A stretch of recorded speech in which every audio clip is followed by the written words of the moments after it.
Qala al-mu'allif rahimahullahu ta'ala wa nafa'ana wa iyyakum bi'ulumihi fid dharain. Amin ya rabbal alamin. Kata pengarang rahimahullahu ta'ala, perisai bagi sekalian mukallaf. Tajuk kitab ni perisai bagi sekalian mukallaf. Atau simpulan iman atas mazhab salaf. Menghimpunkan dia oleh al-alimu al-allamatu Fadilatu Syekhi Abdul Qadir Ibnu Abil Muttalibi Al-Andanusi Al-Mandili, Khadimu Talabatil Ilmi Syarifi Bil Haramil Makki. Tajuk kita ni perisai bagi sekalian mukallaf. Jadi kita nak belajar ilmu tauhid. Ini satu daripada kitab tauhid lah dalam versi Jawi, yang agak sempurna, tebal. Sebab apa dia buat nama perisai? Sebab jadi benteng lah, bila kita ada akidah, maka akidah itu menjadi benteng daripada api neraka. Tak ada akidah, tak ada perisai. Akidah kena mantap lah, macam perisai kau. Macam orang pergi perang kan? Orang bawa perisai kan, askar rong perisai dia daripada temaga, askar geris daripada besi. Tentera Islam besi perisai. Kita hak set gelombilan waktu beg perisai daun pisang pada awal. Panah tumbuh lalu perisai. Makna akidah kena kuat. Nampak? Kita bukan akidah nak kuat, ekonomi mesti kukuh. Nampak? Maga terus ekonomi. Akidah daun pisang. Jadi perisai akidah kita kena mantap. Bagi siapa perisai daripada api neraka? Bagi sekalian mukallaf. Jadi semua orang-orang yang mukallaf. Benda mana mukallaf? Akilun balighun. Akil yang pertama, iaitu berakal. Yang kedua balighun, baligh. Dua syarat ni ada, mukallafun. Apa makna mukallaf? Yang diberatkan. Kallafa yukallifu taklifan wa huwa mukallifun wa zaka mukallafun. Mukallaf isim maf'ul, maknanya yang diberatkan dengan perintah daripada langit. Pikul petoh, halal haram gitu gini, pikul petoh, tu panggil mukallaf. Ada dua syarat. Satu syarat tak jadi mukallaf, umpama dia akil, iaitu berakal. Tapi tak ada yang kedua, bulughun, balik tak ada, maka tidak mukallaf. Batu budak yang berakal tapi belum balik, maka tiada dosa dan pahala di atasnya. Walaupun anak orang kafir, mati masuk syurga. Tak ada fitnah kubur, tak ada azab kubur, tak ada huru hari kiamat yang dirasai oleh anak-anak orang kafir yang mati belum lagi balik, walaupun telah berakal. Umpama tingkatan dua dah, ayah Hindu, mak Hindu, tingkatan dua, tapi dia tak balik lagi, masuk syurga, kerana dia mati sebelum mukallaf. Dan mukallaf masuk neraka. Kalau mukallaf dan dia mati atas kafir, Allah sebut dalam Quran masuk neraka. Atau ada syarat yang kedua, iaitu balik tetapi tidak ada akil, juga tidak pikul beban syarak. Tak memikul makna tidak mukallaf. Nampak? Contohnya dia besar dah, umur 40 balik lagi. Balik lah. Nampak? Takkan 40 tak balik lagi. Atau mu balik lagi, tak lagi. Dah 40 dah mu. Tahu dah keluar mani. Katanya JKK. Ada. Orang yang duduk tempat asal.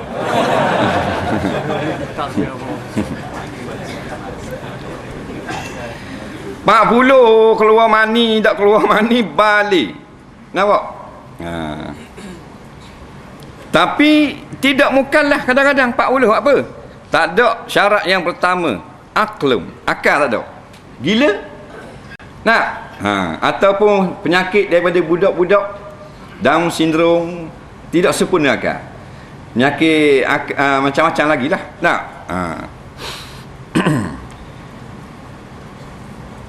Jadi Bila mukallaf, maka wajiblah berakidah. Tak mukallaf, tak wajib berakidah. Cuma akidah itu kita mula dengan umur 7 tahun kita beri.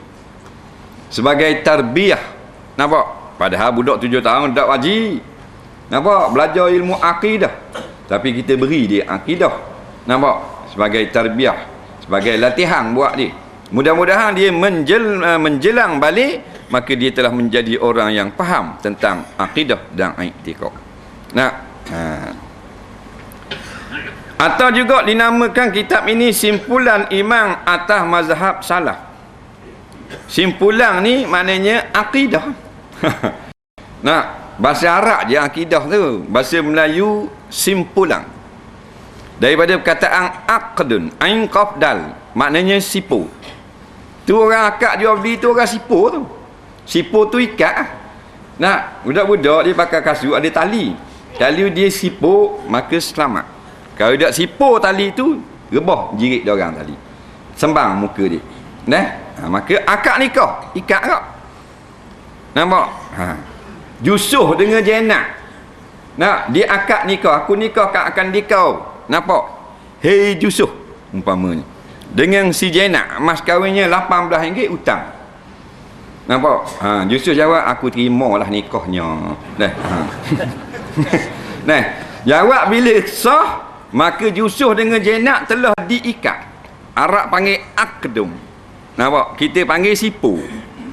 Sipu dengan pertalian nikah. Nampak? Bila sipu gini, nampak? Jenak sakit,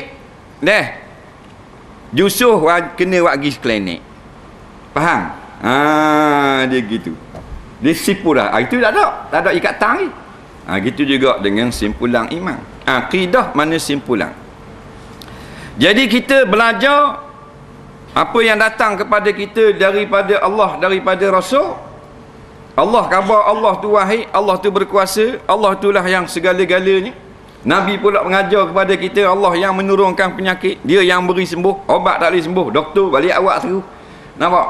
Maka bila kita tahu dah akidah gitu, kita sipu lah. Jangan terbuka. Maknanya simpang di dalam hati. Itu panggil akidah. Faham? Panggil simpulan. Atas mazhab salah. Dia ada dua mazhab. Mazhab salah, mazhab khalah. Hak tulis je, nama je lain. Faham? Mazhab salah ni mazhab lama. Mazhab khalah, mazhab baru. Baru ni bukan learning 2011. Kata setengah ulama, arti salah itu 300 tahun sampai kepada zaman hijrah. Mula hijrah Nabi sampai ke 300 tahun hijrah. Kata setengah ulama, salah tu daripada hijrah sampai ke tahun 500 hijrah. 501 ke atas dia panggil khalah. Mana zaman dulu, zaman learning. Nampak? Khalah tu zaman dulu juga. Itu kata setengah pada nak membahagikan arti salah. Kalau nak disakuk, ditaklukkan kepada masa. Nampak? Tapi kalau kita nak takluk pada perbahasan ilmu akidah itu sendiri, juga terbagi kepada dua, salah dan khalah. Cara huraian ulama-ulama mazhab salah, iaitulah menggunakan ayat Quran dan hadis. Nampak? Dia panggil mazhab salah. Dalil Tuhan itu satu, mana? Qul huwallahu ahad. Ayat Quran gitu saja.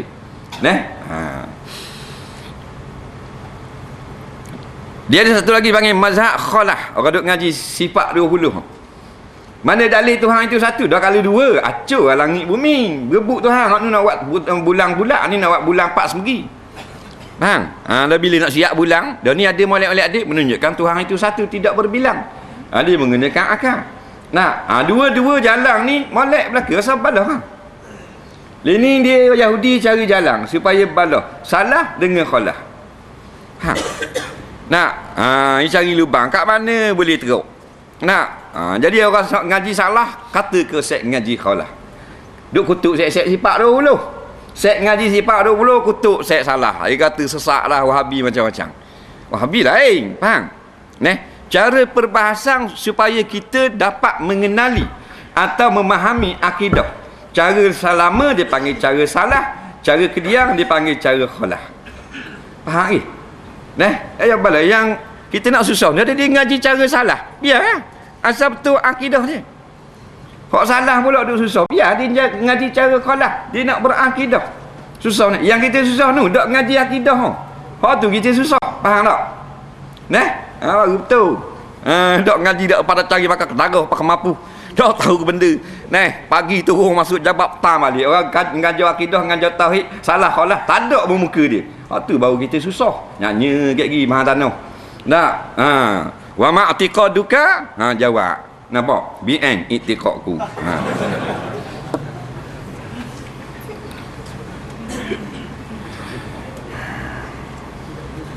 Jadi tasabalah, ada orang senang dia mudah faham dengan cara sifat 20.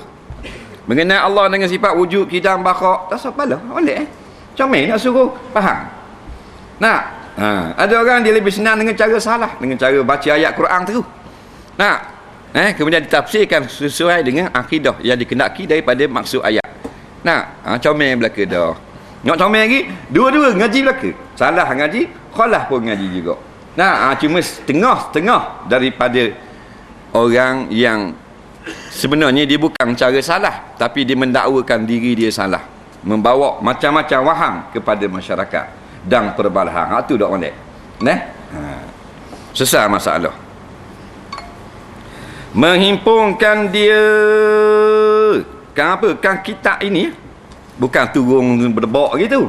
Dia kena karang dulu kitab bukan macam nak buat kitab ping jadi kitab bukan gitu. Makna kena himpun lah. Kena baca Quran ulama kena baca kitab kena rojak banyak sumber-sumber ilmu hak mana sahih hak mana tak sahih sebab nak buat kitab dak ajing karang kitab. Nampak? Payah ingat senang karang kitab. Kita leni je. Kedai jual sial lapang dak beli juga kitab. Kawan tu lapar perah otak nak karang kitab. Sial lapang RM2.5 dak beli. Tu berapa kitab tu? RM4.5. RM4.5 mahal. Maybe RM44,000. Tak? Bekak hidung-hidung. Beli bayar. Bayar muka, bayar bulan. Kena lek balah hak nerik kereta mui tarik. Jadi dia karang kitab tu mana payahnya bila siap lapang dak beli juga. Ana something kita. Dah karang dak dah. Mana jenis ni? Umat dak cakna tu. Umat dak cakna. Ni RM7. RM7. RM7 beli nah. Biar ada anda pun. Ada kata kita dah anda jawi. Dah siapa dia sini? Ulama dia beranak baca jawi lalu. Ada tok guru masa dia beranak tu pegang kitab jawi dah baca ada. Dari belajar. Belajar bodoh belaka. Belajar jawi ni 3 bulan. Pandai? Lagu mana? Beli kitab jawi. Lepas tu bila ustaz baca kita pun tengok. Tak baca itu aula kalau gitu ingat Audi faham tak? Kan boleh dah kalau 3 bulan orang cidigi lah pandai lah jawi tak payah masuk kelas-kelas tambahan jawi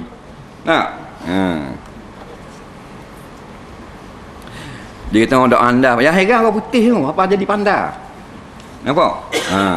Orang putih tu je apa jadi panda. Orang Melayu tu mana pandai orang putih. Dan yang di pandai dia cakap putih. Kan marah anak-anak kita ni pandai cakap putih. Waktu tubik Nabah City tubik kolej tubik apa kan boleh cakap putih tu. I beg your pardon? Aduh. Tengok IC kat lapar. Apa dia boleh? Dia belajar. Dia sungguh dia ngapa? Dah ni benda jawi kan? Huruf hijaiyah, huruf Quran. Nampak? Nanti orang wih pergi emak. Nampak? Lepas tu nak jadi ulama. Anyok nanti. Siapa yang karang kitab ni? Al-alimu. Orang alim lah. Al-allamatu. Alim lagi tersangat alim. fadilatu syaikhi, yang punya kelebihan lagi pula kebesaran dalam ilmu, Abdul Qadir bin Abdul Muttalib. Nama dia Syekh Abdul Qadir. Abdul Muttalib nama ayah dia.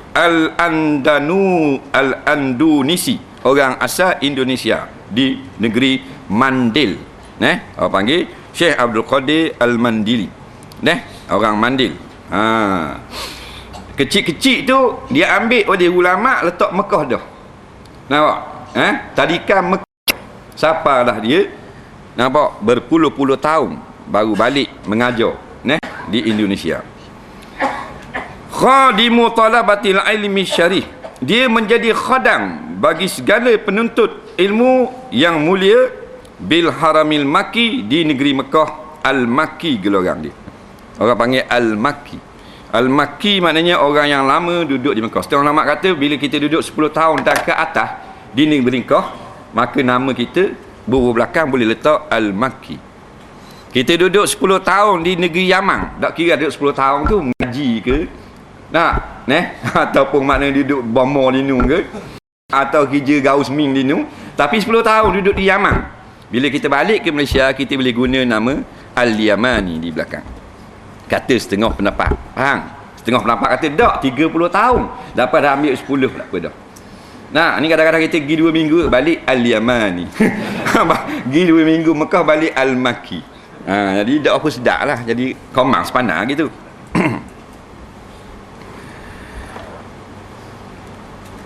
Dia namakan, gelarkan diri dia sebagai khadam. Khadam ni mana kuli ya? Dia menjadi kuli bagi segala penuntut-penuntut ilmu di negeri Mekah. Maknanya dia duduk di sana daripada kecil dan dia memperhambakan diri pada ulama-ulama di Mekah. Pergi khidmat ke ulama ni, akhirnya dia jadi ulama.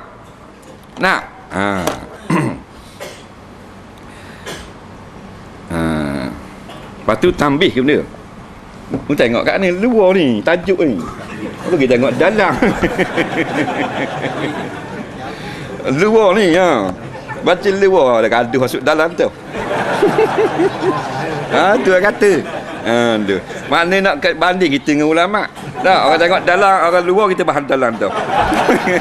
Tak, makna jauh lah kita ilmu dengan ulama. Tak, jangan marah dah. Apa suruh duduk depan. Dia baca dalam. Benda luar tu. Tambih ke benda? Tambih kita cari dobel biar. Tambihun. Ai haza munabbihun liman ghafala, kata ulama. Kita ingat dah tu guru kata. Tambihun ni mana ai haza munabbihun liman ghafala. Awas bagi mereka-mereka, ambil ingatlah, dihantarkan di atas akan akidah salafiyah. Kitab hak atas sekarang, hak dalam kurungan ada bahasa Arab tu, hak tu matang dia. Nampak? Bagi Tahawi, bagi Imam Tahawi. Jadi kitab kita nak ngaji, kitab syarah rupanya.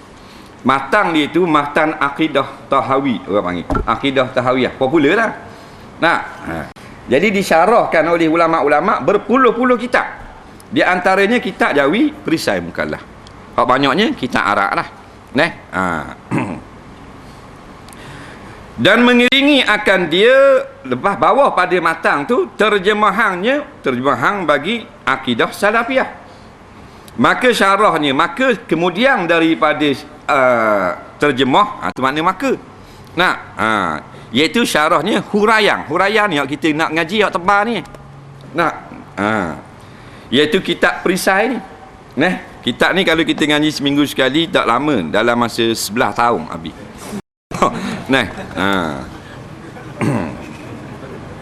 KO dulu tu guru. Nampak? At-tab'atu saniyah, hak kita ni lah. Kitab kita ni cetakan yang kedua. Nampak? Tahun 1380. Bila ni? 1961 buat kitab kita ni. Cetak 1961. Kitab tu tak tahulah tahun berapa. Di mana cetak ni? Pustaka Nasional. Tubi'a bi Matba'atil Anwar. Namanya tempat cetak dicetak di Gudang Cetak Al-Anwar nama ni. Di mana? Di Misra, di negeri Mesir. Nampak? Kitab Jawi cetak Mesir. Nampak? Hebatlah ulama ni. 2 kitab Jawi, 3 nama kita, 3 kitab, 3 karangan ulama yang banyak kita dapat di negeri Mesir. Hak Jawi lah, karangan Syekh, karangan Syekh Qadir Mandili, karangan Idris Marbawi. Faham? Banyak merata-rata kita ada. Negeri Mesir jual kitab Jawi. Nak? Kata buat apa? Dah orang Malaysia nak beli. Baik. Masuk pula muka yang kedua. Pengarang bagi matan Aqidah Tahawiyah. Jadi kita nak ngaji syarah, tapi dah matang dia, siapa yang karang? Iaitu ikutan yang sangat alim, lagi yang hafiz, hafal Quran. Nama dia, gelaran dia Abu Ja'far Ahmad bin Muhammad Ibnu Salamah Al-Azdiyu baca. Nama dia Ahmad. Matang tu. Niat kita nak ngaji ni Syekh Abdul Qadir hak Jawi ni. Hak Arab dia punya matang, inti dia tu.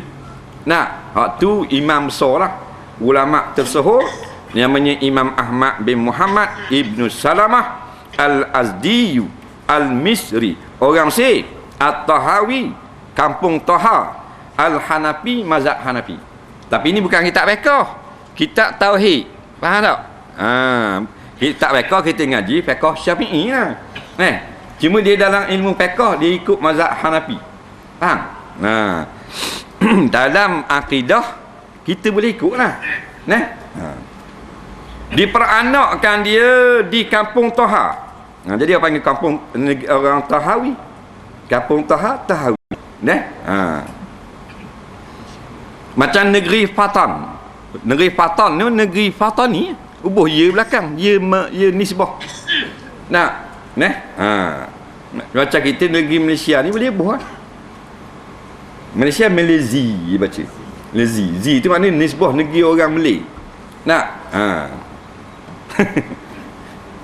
Ajizu al-gelung bilai. Dia gitu. Betul ke tak tak tahu. Tak anda kau. Di mana kampung dia beranak ni? Sebelah darat negeri Mesir. Darat, bukan alik laut, alik darat. Bila beranak pengarang kita, pengarang matang ni? Pada tahun 239 Hijriah. Baru lagi. Lebih kurang 1300 tahun baru. Dekat 1300 tahun. Nampak 1200 tahun tau. Ni baru barang antik. Ni main setrika Pala Ayang. Tu baru lagi 1950. Setrika ada Pala Ayang, cari juga apa habis kapur masuk. Tu 1950 baru. Ni 1200 tahun tau. Nampak? Waktu mu main dia ni, main barang antik. Mana barang antik? Tengok. Ni kita. 1200 tahun dah antik. Dan mengaji ia Syekh Ahmad ni, Syekh Tahawi akan ilmu fiqh. Mula-mulanya atas saudara bunda ni. Saudara bunda ni iaitu adik-beradik mak dia. Dia ngaji dengan mamak ni. Mamak pak dara. Pak dara belah mak. Pak dara belah mak dia tu ulama besar. Ilmu fiqh lah. Dia ngaji dengan pak saudara.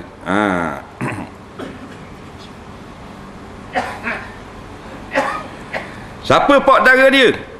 Iaitu Al-Muzani, Imam Muzani. Siapa Imam Muzani? Murid bagi Imam Syafi'i. Hebat. Nampak? Imam Muzani ni imam besar.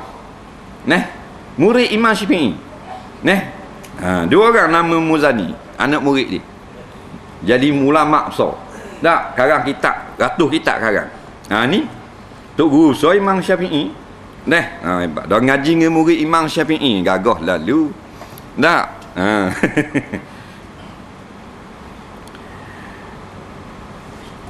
Dia dah ambil hadis dengan Imam Abu Daud dan Imam Nasai. Hebat. Dia dah dengan Imam Abu Daud. Abu Daud pengarang kitab hadis tu, ipung hadis tu. Imam Nasai, tok guru dia. Kita beli buku. Nampak? Sunan Abi Daud. Dah kenal dah orang. 1000 tahun dah. Dia dah pergi ambil ngaji, ambil hadis. Kemudian dia asal mazhab Syafi'i fiqh.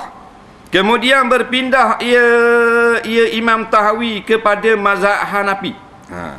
Bila umur dia meningkat 28 tahun. jadi ulama besar lah, umur 28 tahun. Nak? 28 tahun ulama besar dah.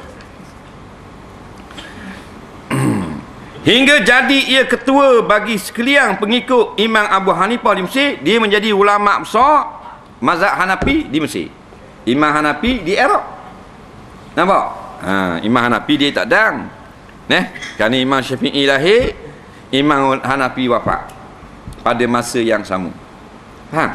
Imam Hanafi mati, lahir Imam Syafi'i. Jadi tak dang juga dengan Imam Syafi'i. Nampak tak? Hana mati, hana beranak. Nampak? Imam Syafi'i dah besar dah, jadi alim besar, mengajar, boleh ulama besar, anak murid nama Imam Muzani. Imam Tahawi ni ngaji dengan Imam Muzani tu pula. Nah, jadi ulama mazhab Syafi'i, kemudian jadi ulama mazhab Hanafi. Nah, setengah daripada karangannya kitab Ma'anil Asar dan Risalah Bayanus Sunnah dan kitab Syarah Muskil Ahadisi Rasulullah dan Ahkamul Quran dan kitab Mahadi Wasijilat. Ada juga kitab nama Mahdi. Dan lain daripadanya banyak sangat lah. Dan meninggal dunia ia Imam Tahawi di negeri Mesir pada awal bulan Zulqaidah tahun 321 rahimahullahu ta'ala. Tahun 300 lebih. Sekarang 1400 lebih. Nah, ni tahun 300 nanti. Nampak? Baik, kita masuk kitab. Bismillahirrahmanirrahim. Segala puji tertentu bagi Allah Ta'ala. Memuji kami akan dia, akan Allah. Kita kena puji Tuhan kita. Nampak? Bak, Tuhan buat molek kan? Kalau orang buat molek, kita puji ya. Nak?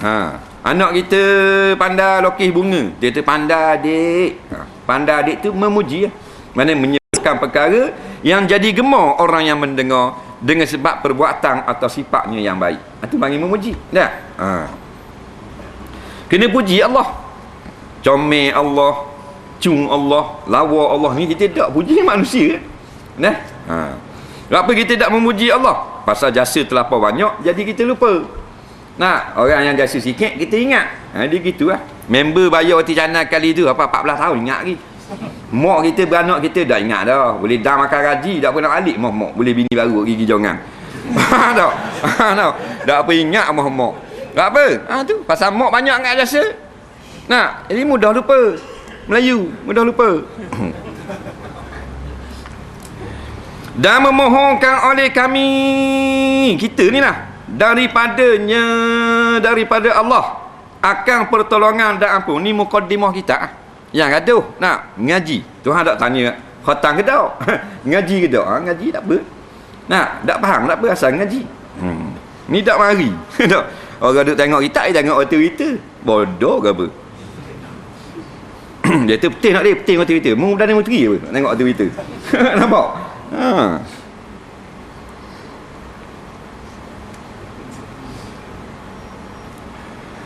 Iaitu kita minta pertolongan dan minta apung. Kita kena minta tolong sama Tuhan. Dah kita susah dia. La ilaha illallah. Kita ni dalam kesusahan ni. Ni dalam kesusahan. Tak tahu benda akan berlaku esok.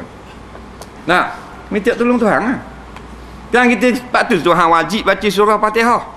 Di antara wajib, sebab wajib surah Fatihah, kerana dalam tu ada iyyaka na'budu wa iyyaka nasta'in. Akan dikau kami hambakan diri dan hanya kepadamu kami minta tolong. Supaya lepas pada sembahyang kita kena ingat kita ni perlu pertolongan Allah dalam segenap kehidupan kita. Tapi dah kita tak perhati apa yang kita baca, tak minta tolong Allah. Nampak? Marah dia. Kita gagah dengan manusia, gagah di makhluk, kena minta dia lah, minta tolong dia. Nak? Kita nak balik lagi dengan pertolongan Allah. Kalau Tuhan tak tolong, lari balik. Nampak? Dah kalau dak hadir majlis-majlis gini, dak aja pergi dengar orang ngajar, nak reti benda. Tak ada benda-benda gini dalam akal. Pitih lah. Nak kira nak senang macam mana nak bayar kereta, macam mana nak boleh projek, macam mana nak makan kedarah kan nak bini. Tak ada masuk benda-benda yang boleh memberi keinsafan sedar kita kepada tugas kita yang sebenar, iaitu dalam memperhambakan diri kepada Allah. Dah tak rajin mari. Dia terajin pergi kau. Bila mungkin dengar? Nama Namak mana ada? Ngajar pada. Ada makan gitu. Namak lagi. Masa muka tak malu. Ambak sawi mari. Tapi tak sampai hati pula. Nak, benda baik kita. Mamak baru mari. Lepas tu bila pula panggil lagi? Mati tu lah kotak. Maya serah. Dah mau mati dah. Ngajar mana dengar dah. Nak, masa segar ni mari. Bila tak mari dengar, bukan suruh mari sini, kau anda ustaz nana paung. Bila kita pergi dengar, mana kita dapat tahu. Oh, tak betul kalau aku gitu. Bodohnya aku. Kalau gitu haram. Kalau gitu salah. Kalau gitu tak kena. Kalau gitu molek dah ni betul dah. Aku ingat salah. Nak? Dari bab akidah, bab halal haram, hukum hakam, sah batal. Tak? Dah kalau tak mari kak. Datuk Guru TV. Orang Tok Guru kaki 2, dia kaki 4. Dia ni tak ada kaki 4 dah TV. Kenci manis, gatun dinding tu. LCD. Kena kerak kaki Tok Guru. Nah. Bukan orang marah tengok TV, faham? Orang lain nak tengok kau. Nak? Dah masa ni orang ngajar kan? Mana-mana kata tepat masjid pergi lah. Diperlih siapa ke Johor, siapa ke Sabah, siapa ke tu. Tenang, segamak. Faham? Kalau garik, surah malam memang orang ngajar. Jarang mana orang tu start ngajar kopak lagi. Nak, garik garik sampai isa. Lepas tu balik Nak? Tu imam nak tengok kat TV sekarang tak? Ustaz. Nak mari tapi tak ni lah, takut orang tengok. Takut orang tengok. Sekarang ni kalau orang yang mu takut tu, dia nak tolong jawab lah kubur.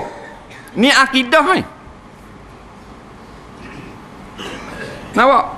Fa yajibu awalan an ta'rifal ma'bud summa ta'budu. Awal-awal atas kita sebagai manusia ialah nak kenal Tuhan kita dengan akidah yang sahih. Hak tu awal sekali. Summa ta'budu, kemudian baru kita sembah Allah. Nak mengenal Tuhan ni. Ngaji ni nak kenal Tuhan. Mudak mari, mudak kenal Tuhan. Dia tu guna dah. Memang itu. Nampak? Siapa dia Tuhan? Allah Bahawa Allah yang bersifat mana? Tu kau tak tahu lah. Kalau mu sebut nama Allah itu kenal, mu sama dengan Abu Lahab. Wala in sa'altahu man khalaqas samawati wal ard la yaqulunna Allah. Wahai Muhammad, kalau mu tanyalah puak-puak musyrikin Mekah, bapak bodoh Mekah, siapa menjadikan langit dan bumi? Mereka dapat jawab, Allah lah. Sama dia baru. Faham? Nah, takkan nak kata tak pekong buat, Allah kat buat. Nak? Dak mari jahil. Dia telah kita tak pergi surga apa, kita panggil Tok Guru mengajar di rumah. Kalau gitu tak apa. Tapi adakah Tok Guru pergi di rumah? Ada tak? Ramai tak pergi di rumah? Ustaz pergi di rumah, nak malang pergi mengajar ada? Ada. Saya cakap besar. Dak mari pakai jahil lah. Jahil akidah syirik. Jahil akidah ni walik jadi murtad. Jadi kufur. Nak? Erik-eriknya. Nak? Salah bab semayang boleh tahan. Nak? Salah bab akidah balik awal. 72 dalam obeng. Nak?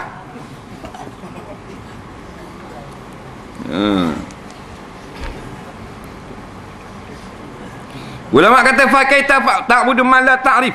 Macam mana mu sembah orang yang mu tak kenal? Orang itu mu tak kenal, mu sembah dia. Tuhan mu tak kenal, dah sembah mana? Dah mu sembahyang ni mu tak kenal Tuhan. Mayang itu kan. Jawab apa? Nah. Zaman Nabi ni ngajar ulang sahabat kita dengar. Zaman sahabat orang mari berduyun nak dengar sahabat, siapa ilmu agama. Zaman tabi'in tak ada sahabat, orang mari pula dengar. Lepas tu ulama tengok molek buat kitab molek. Masa ada kitab ni. Nak masuk zaman tabi'in orang mula buat kitab. Buat kitab supaya senang orang nak mengajar. Nak akhirnya jadi kemah ni macam-macam kitab. Ustaz ni kitab ni, ustaz ni kitab ni, ustaz ni kitab ni, tok ni kitab ni. Pakat pergi dengar lah. Dok juga. Macam-macam alasan, sibuk lah, begitulah, beginilah, begitu, begini. Tanya bagi waisan, JKK, ada pula. Ada pula naik atas petah. Nak? Tabala raya. Bukan orang marah mu nak faham waisan, mari dengar tak. Tu kita takut, kita makan gaji. Gaji mu berapa sebulan? Ada 45,000?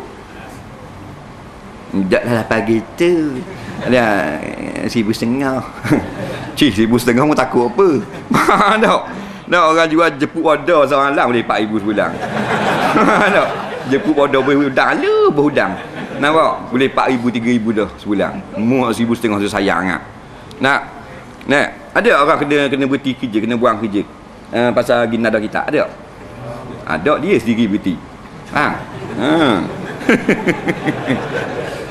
Ada pengaruh kita tengok kita pergi mari nada kitab surah tu surah ni lepas tu dia buang kerja. Boleh tak? Dalam undang-undang. Boleh tak? Tak boleh. Tak apa. Tak apa. Orang hak tu tengok daripada mula dia masuk jabat tu kerja jabat, kita tengok selalu. Kalau hak berakhir dah tak apa suka selalu. Kalau pengaruh hak tak cara boleh tahan kira. Nak marah budak. Suka budak boleh tahan kira lagi. Kena orang hak begini marah kan. Keret dah pergi surah tu. Kita kata slow sikit-sikit je bawah. Gitu boleh jawab. Buat ngayak sikit. Faham? Bos comel, palu watak. Kata gitu. Tak arah dia. Nampak? Lama-lama bos comel kali. Dah ni kita pasal nak kita dengar. Yang takut apa lebih pada takut kerima tu. Sakit tu. Misal ni, ulu kolok ni.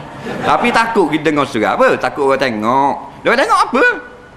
Tu bos dah marah. Takkan dia boleh buang kerja. Tak boleh buang. Tak ada peruntukan. Dalam akta sebenarnya kaki tangan kerajaan, tak boleh buang kerja. Pasal kita dengar orang ngajar surah. Ni negeri Islam. Tak percaya tanya tu. Najib, mulut merah. Tanya dengan dia telefon. Tak ada peruntukan. Kita saja je. Nampak? Diusik oleh bayang-bayang kita sendiri. Dan menuntut oleh kami daripada Allah Ta'ala akan terpelihara daripada segala kejahatan diri kami. Mukadimah kita diajar kita dalam kehidupan manusia ni banyak benda kejahatan. Benda jahat. Jahat orang, jahat kita. Kita jahat kau. Orang buat jahat, kena kita buat jahat, mudarat kau orang. Nombor satu sekali kita minta berlindung jahat diri kita. Wa na'udzubika min syururi anfusina. Kan doa Nabi tu. Ya Allah aku kami minta berlindung daripada kejahatan kami sendiri. Jahat mata, jahat mulut parok sekali. Mulut. Tu panggil kejahatan diri. Nombor dua hati. Hati dengan mulut banyak buat jahat kau orang. Hati suka buruk korang. Mulut seba fitnah. Telinga tukang dengar. Tak siasat dah gitu pula. Dia buat jahat korang. Suka buruk korang, tengok korang. Orang ni orang jahat ni tak pakai. Padahal kita tak kenal kan. Tengok muka pakai muka macam awal-awal popok kan. Kita berbual dulu orang jahat kan. Mu tahu ni jahat. Ada tak muka jahat tapi baik. Ada orang baik muka jahat. Nampak? Ada orang baik, muka baik. Ada orang jahat, muka jahat. Ada belaka? Jadi dari suka buruk kan? Tu hati. Mulut banyak. Mulut tu lidah Kalau kerak lidah ada apa? Balik awal senyak situ. Tak ada apa. Lidah jahat kali. Sebab tu Nabi kata dua yang bertulang, yang tak ada tulang bisa. Nampak? Nabi kata jagalah dua yang tidak bertulang. Yang pertama lidah, ada tulang tak? Ambil kalau boleh jelai, boleh gulung. Lidah ada tulang tak? Nampak? Tapi sekali kata kau orang tengok berkotohnya. Hak perang-perang lidah. Hak bunuh-bunuh lidah. Pasal apa? Barang tak ada tulang. Barang ada tulang jarang. Nampak? Jarang orang maknanya cerah laki bini dengan sebab keting bini dia. Jarang. Dengan sebab mulut bini dia. Yang kita jadi balah dengan orang tu dengan orang ni dengan sebab lutut dia. Tak, lidah. Dah lidah dengan lutut mana keras? Keras lutut lah bawah. Ni, pulang lutut ni. Lidah lembek, kalai. Jangan buat main barang lembek. Sungguh. Nombor dua, kemaluan. Ada tulang tak? Tak ada. Buat orang. Nampak? Kalau dok jaga, betul tak? Nah, Nabi khabar. Dua barang yang tidak bertulang, jaga baik-baik. Nak? Kita tengok kura kut biar paya ni jauh-jauh kura nak biar jalan kau. Dia dengar 3 terbunuh diserang kura-kura. Ada? Ada. Tak ada lah sabar pun sekali ada. Ada. Hak kena ni hak lembek. Kolek. Kepeh tidur tak imam. Faham tak? 3 jam KO baca Yasin. Faham? Apa? Ular. Lembek kolek. Kena KO. Hak kerah kura. Dah gang. Nampak? Orang mari dia masuk kepala. Malah layang bodoh. Faham tak? Tapi kerah. Nak dah bisa. Kerah. Barang lembek jadi kita mulut kita duk kata korang, mulut kita duk fitnah korang, mulut kita buruk suka korang, duk ngopak korang. Kita minta berlindung. Maksudnya, ya Allah, banyaknya dosa-dosa yang aku lakukan kepada orang lain. Maka aku minta dah muapun dosa tu, janganlah sebab dosa tu aku susah di akhirat kayak gitu. Maksudnya, tak berlindung dengan kejahatan diri sendiri. Dan daripada segala pekerjaan kami hak jahat. Barang siapa menunjuki akan dia, barang siapa oleh Allah Ta'ala, maka tidak ada yang menyesatkan baginya. Kalau dan Tuhan tunjuk, tak sesat dia. May yahdihillah fala mudilla lah. Dan Tuhan beri hidayah, tak ada orang boleh menyesatkan dia. Dan Tuhan buka jalan dia jadi dapat hidayah.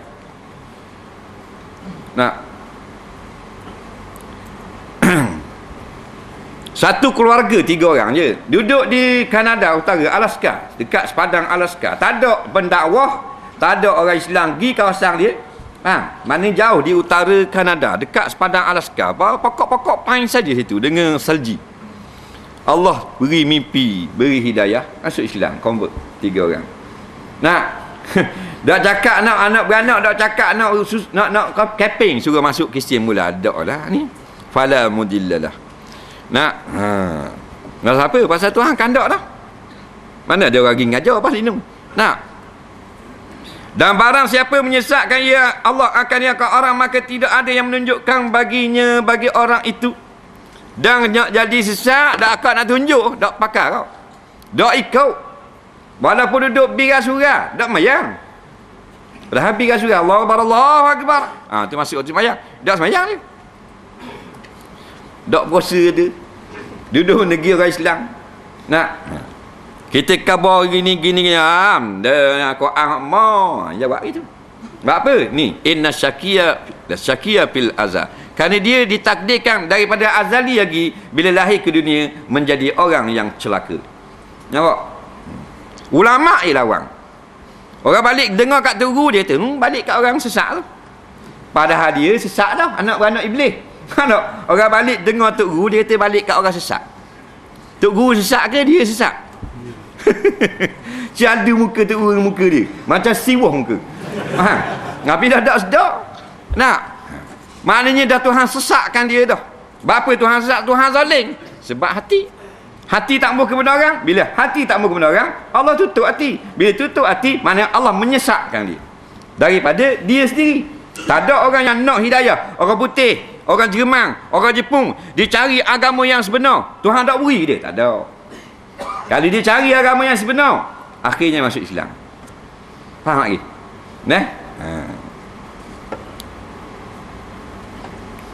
Dan mudah-mudahan memberi rahmat serta membesarkan Allah Ta'ala akan penghulu kita Nabi Muhammad. Mana ni selawat ke atas Nabi. Nabi kita berapa kecil lagi? Besar dah. Tapi tanda kita kasih kepada Rasul, kita atas sama selawat kepada dia. Tanda ada orang kasih. Kalau kita kasih pada sesuatu, kita kata sedih dah apa, dah sayang. Nampak? Awak sayang saya saya sayang sungguh awak. Couple laki puang lah ni. Nampak? Laki puang lah, berpasangan. Cuma lah ni teknik moden Nampak? Dulu main surat tu, zaman Tok Nyang kita itu bubuh di kaki burung pati. Faham tak? Ikat di kaki burung pati, beru lepas. Zaman dulu. Nampak? Purbakala. Zaman kita, mak kita itu, surat lah. Nak? Zaman mak kita tahun 50-an. Tak ada telefon. Tak ada telefon masa tu. Tengok tak? Gambar tak? Pakai surat. Posto, mana tu? Nak? Tengok? Abang Dolah. Oh, tengok. Zaman kita, telefon. Nak? Tahun 80-an, telefon. Masuk 90 tu, handset tau. 90-an. Nak? Ni canggih lagi lah. Nampak? Jadi bila kita sayang pada kekasih kita, umpamalah orang lelaki sayang ke orang puang. Nak? Awek dia tanya awak sayang tak? Saya sayang lah. Esok dia tanya pula. Tanya pula. Dah kita kata pula. Mari kita kata dah sayang. Hari ni dia mesej pula. Kita jawab sayang. Memang sayang awak. Kalau hak bodoh kok berapa ribu kali nak tanya bodoh. Kan aku jawab dah sayang. Takkan nak kata gitu. Nak? Hari-hari dah sampai gitu. Jadi akhir-akhirnya tak tanya dah pakai sayang semua. Tak bangun lagi sayang. Buat apa tu sayang? Anu jadi buat jeput bang. Nampak? Jeput udang ke jeput bodoh sayang. Tanda sayang tu ada sama. Ni tanda kita sayang pada Rasulullah. Selawat ah. Padahal Rasulullah tu hak paling mulia tau. Kalau kita tak selawat pun tak hina Rasulullah. Nak, tapi oleh kerana terlampau sayang pada mak kita, sayang pada pak kita, sayang pada tok guru kita, sayang pada kasih kita, sayang pada bini, pada anak, pada harta, pada pakak, hak paling sayang sekali, paling banyak kita ucap kalimah-kalimah yang agung-agungkan dia. Nampak? Dan akan sekalian keluarga Nabi dan sahabatnya dan bahnya lebih benar perkataan itu perkataan Allah. Kataan yang paling betul kataan Allah. Malang sungguhlah ramai saudara mara kita yang tidak membenarkan perkataan Allah, membenarkan perkataan makhluk. Hak kawan rodong kata betul sangat, hak majikan kata betul sangat, hak pemimpin kata tu jaga sangat, hak Allah kata daerah sikit. Anak-anak kita, pak saudara dia boleh, anak dua pupu, nak nyanyi ke dia. Dan yang lebih baik petunjuk itu petunjuk Nabi kita Muhammad sallallahu alaihi wasallam, tak ada bandingan petunjuk. Petunjuk ni mana hidayah kepada jalan yang selamat. Nampak? Tunjuk ke jalan yang paling selamat, tak ada lah petunjuk Nabi yang paling tu. Dan sejahat-jahat segala pekerjaan agama itu yang direka-reka, yang diada-adakan. Dan tiap-tiap yang direka-reka pada agama itu bid'ah. Dan tiap-tiap bid'ah itu sesat. Dan tiap-tiap sesat itu di dalam api neraka. Allahu Rabbi, na'udzubillah. Lening banyak dah. Bid'ah, kemungkaran, maksiat bermaharaja lela. Maharaja lela ni maknanya berleluasa. Nampak? Sebab janji Allah bila maksiat itu bermaharaja lela, maka turun bala pada negeri. Tapi kalau maksiat ada dak maharaja lela lagi. Nampak? Ada maksiat tapi tidak berleluasa, dak turun bala. Nampak? Tanya Siti Ummu Salamah kepada Nabi SAW, ya Rasulullah, adakah Allah akan menurunkan bala kepada bumi ini sedangkan ramai orang-orang soleh? Nabi kata ya, apabila banyak sangat maksiat. Banyak sangat ni bukan sikit lah. Kalau sikit atau tersembunyi, Tuhan tak turun bala. Nampak? Maknanya standard lah. Nak maksiat berlaku macam biasa, tapi tak lah sewenang-wenang. Tapi sekarang di negara kita bermaharaja lela. Nampak? Mana berleluasa. Hingga ditaja oleh pemerintah majlis-majlis maksiat. Warna-warni Malaysia. Nampak? 10,000 penyanyi dan penari menari dan menyanyi sekaligus. Dalam keadaan hak ni pakai yang macam orang Batok, hak ni 1,000 orang anak gadi pula pakai macam Cheongsang, hak ni pakai sari, hak ni pakai yang Melayu. Rehearsal saja 2 minggu. Nak boleh ke tunjuk satu malam saja 2 jam persembahan warna-warni Malaysia. Nah, dah mana joget 10,000 orang sekaligus. Dah tu maharaja lela. Perkasa lela tu. Nampak? Terang-terang. Live pula boleh tengok dalam TV. Dulu orang puan dia, walaupun dia tak taat kepada perintah Allah. Nah, tapi kalau orang ambil dia nak tunjuk gambar aurat di depan ramai, tak boleh. Lari dia, malu dia. Ni dalam TV. Nampak? Macam-macam program. TV1, TV2, Astro, TV3 suku. Macam-macam program. Hak halal tu halal lah, haram pada syarak. Nah, rupuan nyanyi haram depan khalayak laki-laki. Nah, orang lelaki nyanyi, hak puan penari latar. Apa dia panggil penari latar? Cikgu, duduk belakang kan? Kalau duduk belakang, penari belakang. Duduk geluling tak latar, penari latar.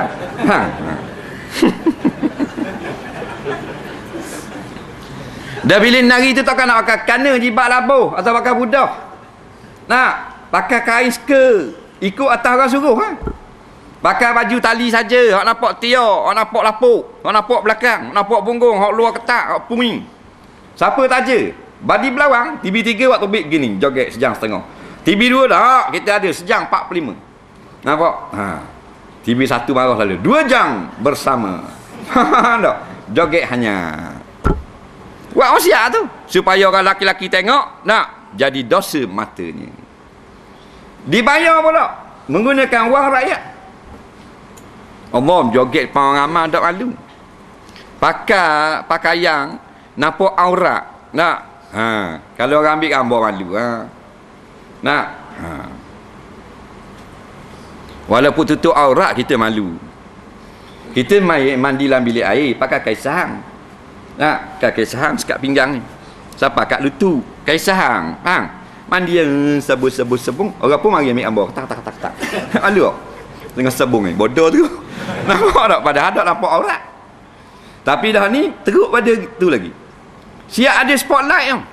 Ling-ling ambil gambar dia. Oh, meneting. Macam anak perut. Kalau dia ada. Apa?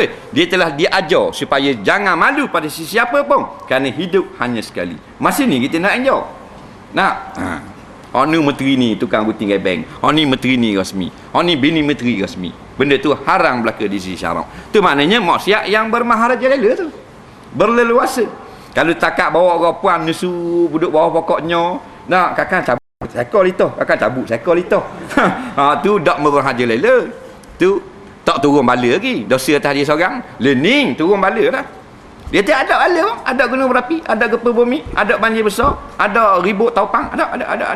Tu anakmu jadi macam ke 3 ekor. Neraka gemung belaka. Tu syakgang. Tu jual apa benda main minyak tina. Tu si buruk dak ada je. Nak budak-budak jadi kurang hajar belaka, orang tu dak erti bahasa. Bala tu. Bini jadi deraka pada tok lelaki habis jadi takut bini. Bala tu. Ke dak ada gitu. Dah. Adapun kemudian daripada itu wallahu a'lam. Kita tengok soalan kan. Saya minat dalam forex. Tukaran mata wang asing, tapi bila saya surfing dalam internet ada kata haram, ada kata halal. Bahkan ada mufti kata halal, ada mufti kata haram. Kalau ustaz arif bahagian forex, boleh ustaz bagi tahu cara-cara supaya boleh elakkan benda haram semasa trading forex secara online ini. Kita pun dah arif juga, cuma tahu kita kaedah asalnya jual beli mata wang ni boleh, tetapi dia kena cash. Tidak boleh atas kertas gitu. Kerana dia berunsurkan kepada mah. Faham? Kita boleh beli mata wang mereka, kita ada PT. Nak sekarang ni mata wang mereka tak naik lagi, kita beli $1 juta. Kita beli PT tu kita ambil. Nak bor dalam bank, bor dalam peti. Kaya naik kita jual balik PT tu. Dengan ringgit Malaysia. Tu baru boleh. Dia tak bolehnya beli ni atas kertas. Nampak? Tidak ada qabak, tidak ada unjuk-mengunjuk. Tu asal dalam kitab-kitab fiqh mengatakan haram lagi tu. Sebab tu kebanyakan forex yang ada adalah hukum yang haram. Betul tak untung barang yang kita jual dah lebih 1/3? Saya ada dengar kata tak boleh ambil untung lebih 1/3. Contohnya saya beli baju bandar 10 riyal, lepas tu saya nak jual 50. Salah tak? Jawabnya tidak ada sebarang hadis menetapkan dengan qadar 1/3, 1/2, 1/5, 1/8. Cuma jangan jual berlipat kali ganda. Macam kita jawab semua, barangan ni dia ada 3 jenis barangan. Yang pertama, harga ditetapkan oleh pemerintah. Walaupun pemerintah tu pemerintah zalim, sekular dan sebagainya, tapi untuk kemaslahat rakyat yang ramai, bila ditetapkan harga minyak 2 riyal, dah dijual 2 riyal 10%. Tertetap harga lada 6 riyal sekilo, kena 6 riyal, tak dijual 7 riyal. Itu harga yang telah ditetapkan pemerintah. Kemudian harga barang-barang yang tidak ditetapkan oleh pemerintah tetapi masih menjadi keperluan orang ramai. Hal ni penting. Faham?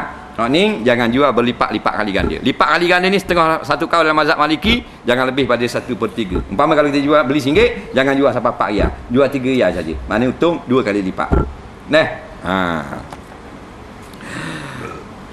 Apakah hukumnya kita belanjakan duit yang haram selain pada makan untuk elakkan daripada jadi darah daging? Contohnya handphone, beli motosikal.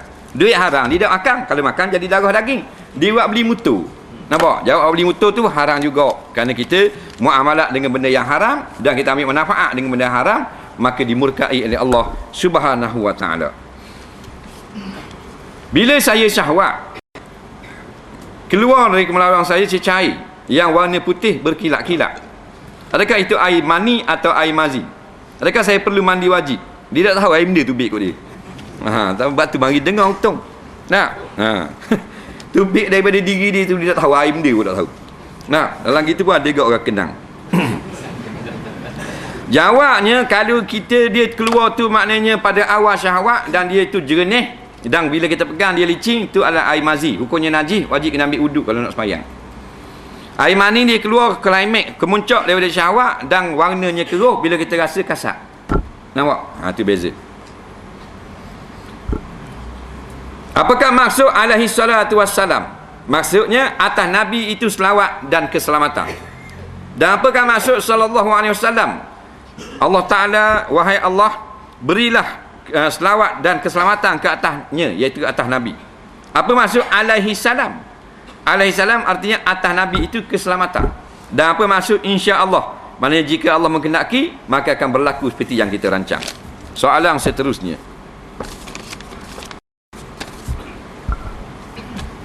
Baru ni saya jumpa dengan orang ngisap. Dia kata pokok popi haram. Saya rasa haram. Satu lagi hak ngisap tu kata dadah adalah haram. Obat-obat hospital dengan klinik yang campur dengan dadah haram. Kecuali darurat baru boleh guna obat tu. Kata hak ngisap tu.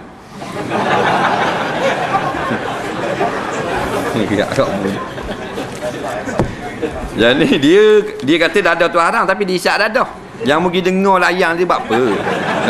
Mumpul satu hal kau. Mandulah.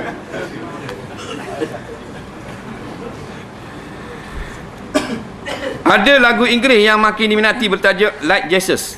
Lagu ni. Apakah hukum mendengar dan menyanyi yang lagu ini? Kerana banyak dalam liriknya juga banyak kali menyebut Jesus. Apakah bacaan wajib dan sunat dalam sembahyang? Tolong terangkan. Lagu Like Jesus ini satu lagu yang agak popular lah di barat. Tetapi ada juga orang-orang yang jahil dari kalangan orang Melayu yang menerima.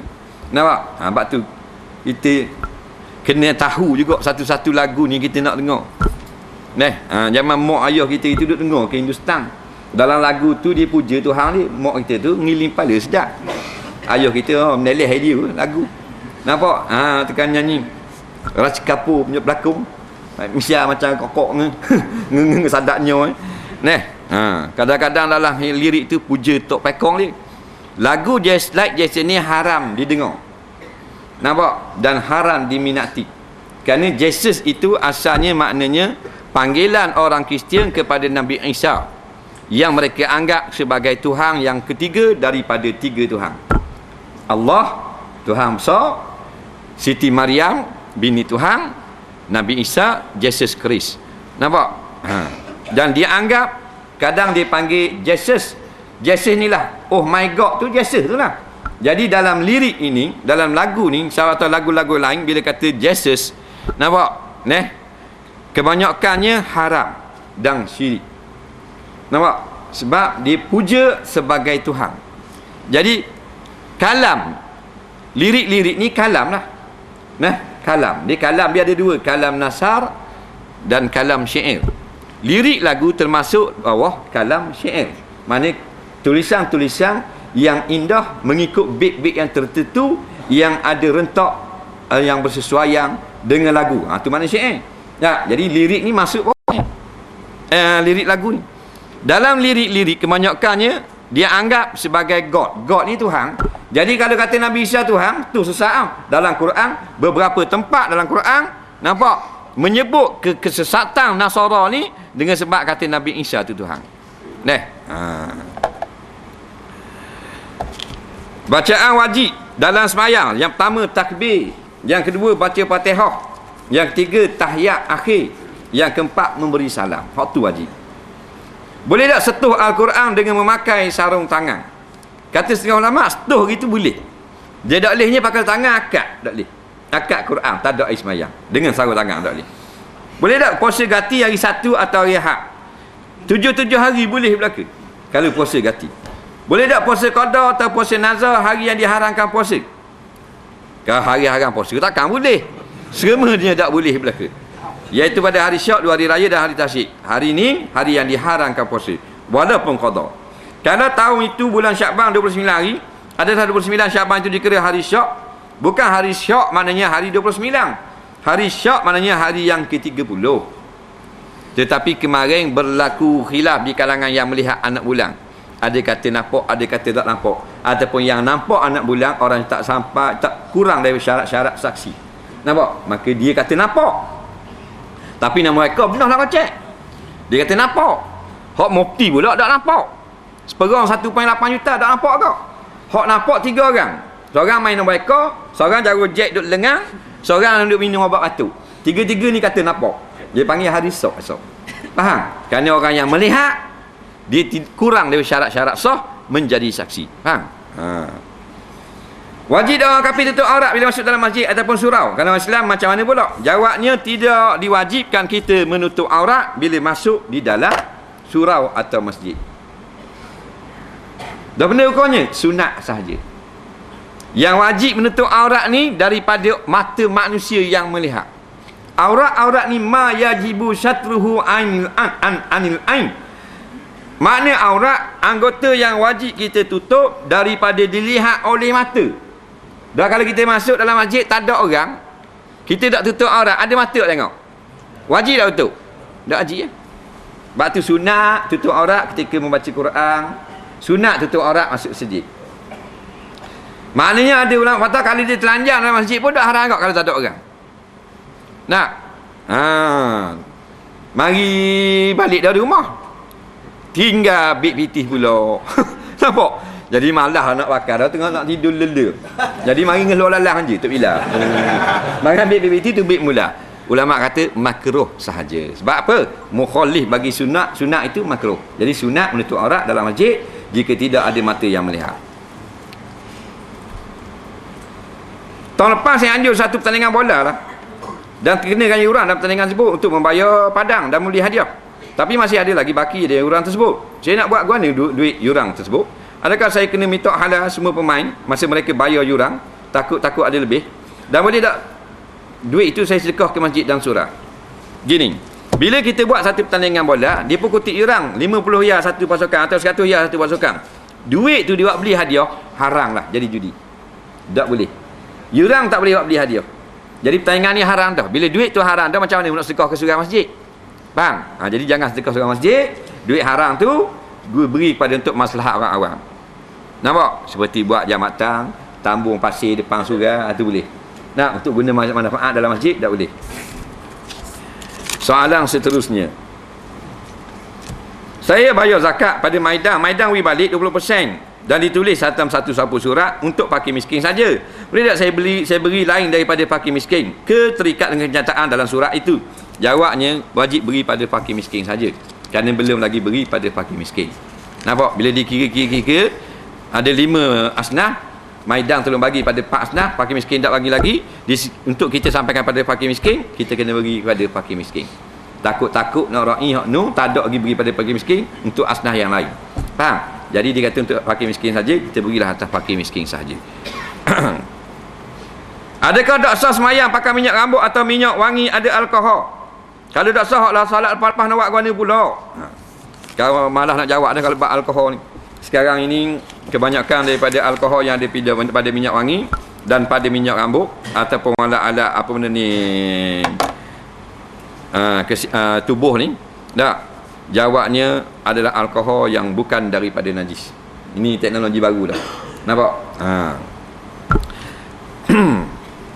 Jadi tidaklah rosak apa-apa semayang kita.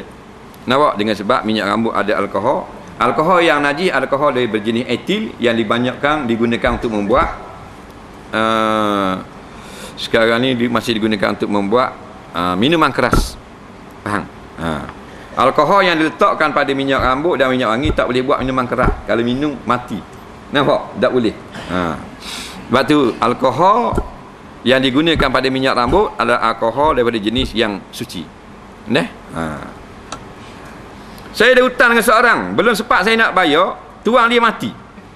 Adakah baki hutang itu telah menjadi harta pusaka keluarga beliau? Dia berhutang orang, dia tak bayar. Jadi oleh kerana tak bayar tu nengung mati. Faham? Mati tuang hutang. Jadi dia kena bayar jadi pusaka. Jawabnya ya, menjadi pesaka dan wajib diserahkan kepada waris. Semua baju bandar hasilnya dihalirkan kepada gereja. Adakah barang seperti pintu, katil, lemari, bandar dikira sama dengan baju bandar juga ke? Orang tua kata kalau menyuruh bawa jemuran boleh sekat rezeki. Betul tak? Ada hadis tak? Tidak ada hadis yang kata kalau kita masuk bawa jawal mukain jadi kaat rezeki, tak ada. Ini pandangan orang Melayu, orang tua-tua dulu. Jadi orang tua hak dulu-dulu hak molek kita kekalkan, hak dah molek kita teruk buang. Baju bandar ni bukan baju gereja. Baju bandar ni sebenarnya baju pakaian orang biasa, orang awam. Dia bermula di Amerika dengan Kanada. Cerita bandar ni tahun 70-an. Dia orang dermakan untuk ke gereja. Gereja ni akan edarkan kepada orang-orang susah. Nampak tak? Tu asal cerita bandar. Orang putih pakai baju, dia tak pakai baju tu, dia derma ke gereja. Dikutip oleh gereja. Dah banyak sangat gereja dia mari gak dalam hati syaitan. Dalam benda gereja sesat dah. Katanya syaitan pada mu duk derma kau orang, baik mu main cari kaki jual. Banyak ni. Jual di negeri ketiga. Nanti batu bandar di Amerika tak laku. Faham tak? Pasal dia baju free. Dibagi pada negro-negro orang putih hak dipanggil homeless, hak tidur belakang bangunan. Jadi di negeri ketiga jadi laku. Sebab barangan-barangan berjenayah. Seluar libas, seluar hak mahal-mahal, baju hak kelas-kelas dah orang putih pakai 5-6 kali tukar lain pula, kena banyak iti. Jadi mendatangkan keuntungan besar. Jadinya jadi bisnes di kalangan gereja. Nampak? Bisnes ni lah yang menyebabkan padri-padri ni mengaut keuntungan besar.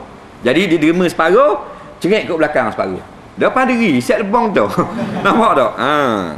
Tak pelik eh? Jadi barang-barang hak bandar, hak gobok tu bukan hak gereja. Nampak? Itu bukan sumbangan untuk orang ramai. Hak tu saja mereka beri kepada orang yang membeli benda-benda sekeheng. Kerana ada orang yang beli benda-benda sekeheng ni, orang tak mampu beli hak baru.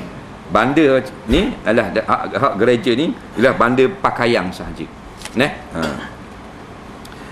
Anak dalam perut tak tahu jantina kena bagi nama juga ke? Kandungan 4 dengan 5 bulan. Dia kata anak dia dalam perut lagi baru 4 dengan 5 bulan mengandung. Nak buh nama juga. Jawabnya dah mu tunggu lah beranak dulu. Mu gaduh nak buh nama. Tunggulah beranak dulu. Ke guana tanya. Mati. Mati. Mati dalam perut umur baru 5 bulan kena letak nama juga. Dah jantina tak tahu? Kata ulama dalam kitab fiqh, kalau kita tak tahu nama jantina anak dan anak tu telah genap 4 bulan dalam kandungan ataupun lebih, maka kena letak nama. Bila tak tahu jantina, letak nama yang boleh pakai 2 jantina. Nampak? Apa nama yang boleh pakai 2 jantina? Nama-nama Arab di antaranya. Mana contoh dalam kitab Imam Nawawi sebut Talhah. Talhah puang boleh, lelaki boleh. Sebab Talhah pada lapah puang dia ada temerbu, tapi pada makna zakarum laki-laki. Ubaidah boleh tak? Lelaki boleh. Atas maksud, tapi atas lapah perempuan. Nama-nama gitu untuk anak-anak yang mati 4 bulan ke atas tapi tak tahu lagi laki ke puang. Kita letak nama supaya dia dipanggil di akhirat nanti. Soalan seterusnya. Natu laki muslim tapi ibu mertua kafir. Boleh salam ke tak? Boleh lah, dah mak mertua. Dah mahram dia. Haram nikah sampai kiamat. Kalau mak tu dia kata masuk Islam, tak boleh nikah. Sama macam mak lah. Anak-anak laki-laki boleh tak salam dengan mak saudara hak kafir lagi? Mak saudara kita boleh kahwin dengan mak saudara kita? Mak saudara kita. Mak saudara kafir lagi kita masuk Islam lah. Mana boleh. Takdir kata dia tu Islam, kita boleh nikah dengan dia. Tak boleh dah, kalau salam boleh tak? Boleh ya, tak dosa, tak atas semayang.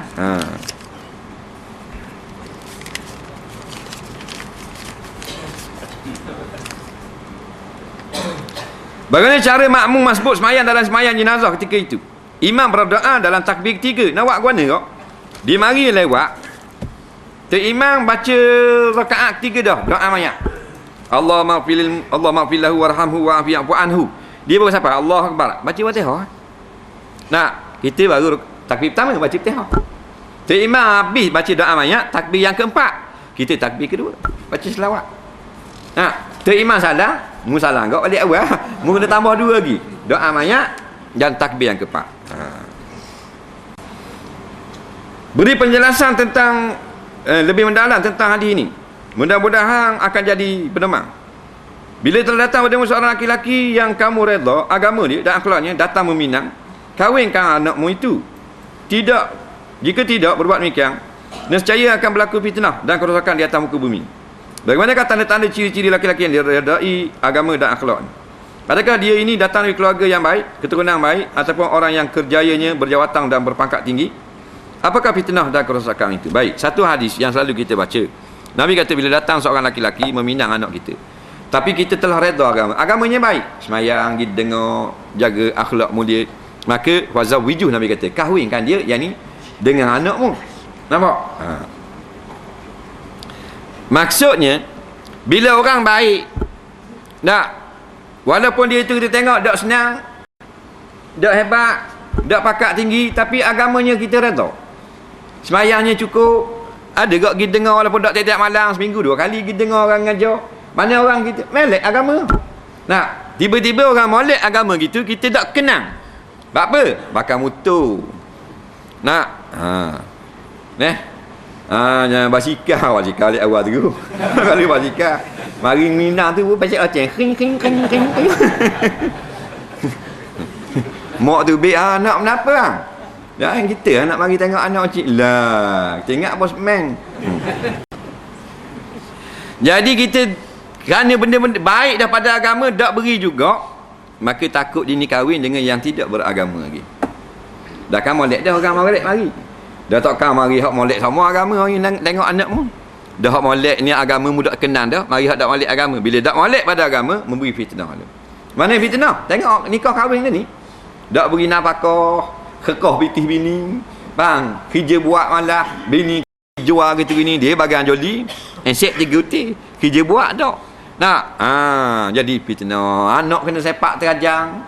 Nak, tekak-tekak hidung rapang nyetang litut lelaki. Nak, jadi fitnah. Payah dalam nikah gitu. Soalan yang terakhir. Minta penjelasan tentang pakai cicing dan terangkan kelebihan satu-satu jari di tangan kita itu. Pula dah. Minta penjelasan tentang orang yang pelakon Islam. Katanya kalau Islam ada 6 ekor baru maju. Pula dah. Apa hukumnya? Dan penjelasan tentang darah haid. Tentang darah gila. Darah gila untuk perempuan.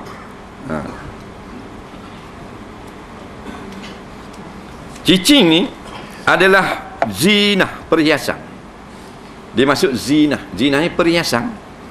Perhiasan ni, cicing ini dia berkongsi antara laki-laki puang. Laki boleh pakai, puang boleh pakai. Kalau kata gelang zinah agak, tapi khususiah untuk wanita. Orang lelaki pakai haram, kerana dia masuk lubsah ataupun zinatul nisa.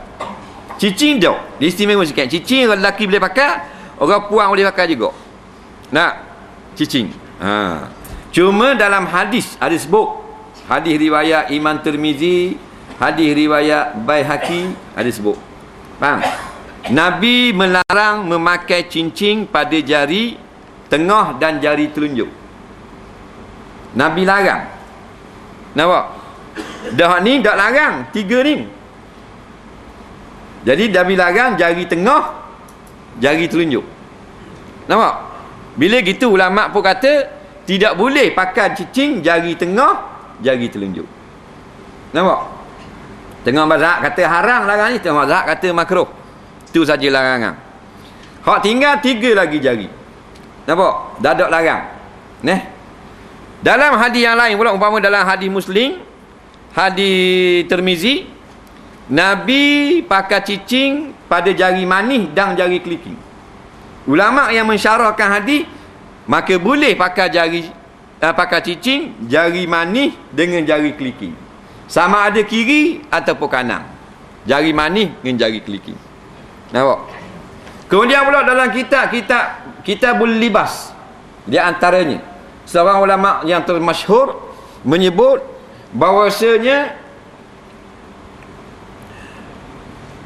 orang awam itu jangan lebih daripada 3 betuk cicing, kerana dia perhiasan. Bila banyak bukan perhiasan, dia khuyalak, menunjuk-nunjuk. Faham tak? Perhiasan dia sikit lah. Nak baru comel. Nah, nak sikit comel tu. Rupuan bini kita, dia ambil sikit blusher dia buka ni, sama sikit. Lawa lu. Cuba banyak setapang itu. Balik awal terus.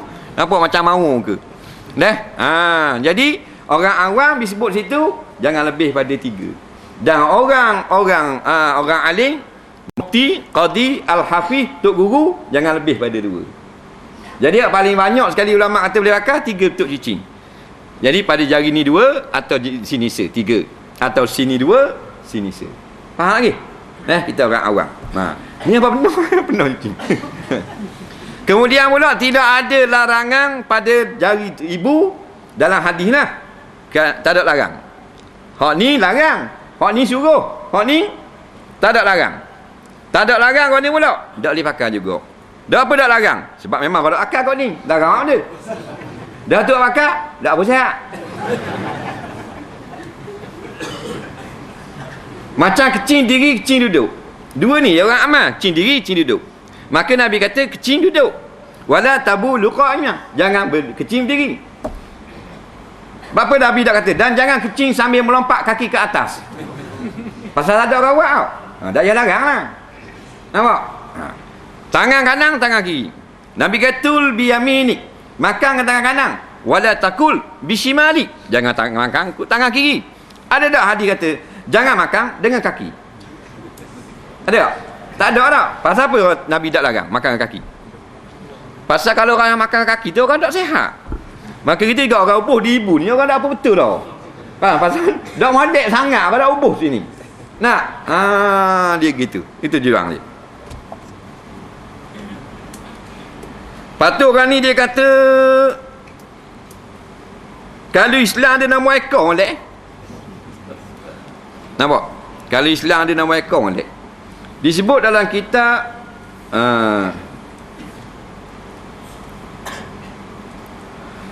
kita lupa nama kitab Aqidah.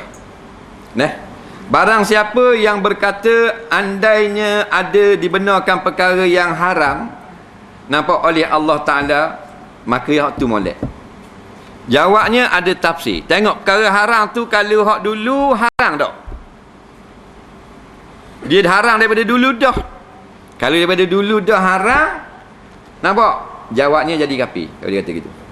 Contohnya zina. Zina daripada awal haram dah. Belum Nabi Muhammad haram dah. Zaman Nabi Yusuf tu haram dah zina. Maka siapa kata kalau moleknya ada zina molek jadi kafir. Kalau haram tu dia ada khilaf. Dulu dah haram ke dia haram. Macam minum arak. Minum arak masa awal Islam tak haram lagi. Tak, ke dia baru haram. Maka haram je kata gitu dak kafir. Nampak? Jadi judi ni haram bila? Judi ni daripada dulu haram dah. Maka mencita-citakan judi itu jadi halal, hukumnya syirik. Rosak akidah. Nampak? Tapi dah jenis cakap ini memang tak kira, kaedah tak kira. Tak ada benda lima bapak dia. Nak? Dia kira boleh buat isang sudah.